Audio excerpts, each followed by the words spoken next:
someone came up with a lie that I'd stolen from my parents and apparently was ruining the family, am I wrong for how I responded when the truth finally came out? Two halves. It was my mother. Her voice wobbled, cautious. We need to talk.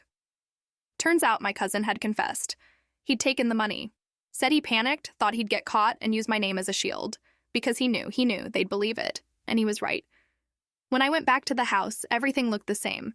The pictures on the wall, the smell of coffee lingering in the air, the chair I used to sit in at dinner. But the feeling was gone. That invisible thread of safety, of belonging, had snapped. I wasn't coming home. I was visiting a place that chose suspicion over me. They apologized.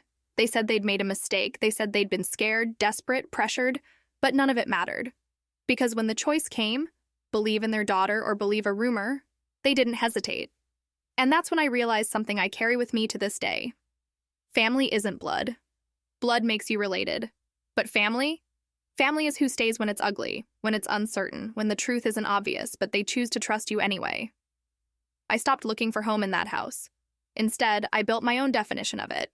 A mentor who took me under her wing and called me brilliant when all I felt was broken. That's family.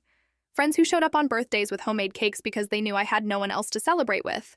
That's family. People who looked at me and saw more than the worst things someone once said about me. That's family. And now, when people talk about forgiveness, about giving second chances, I just shake my head.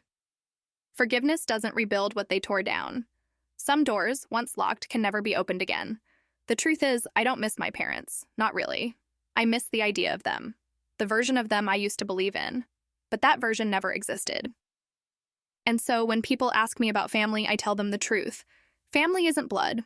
Family is belief. And I will never again mistake one for the other. Like and follow for more Reddit stories.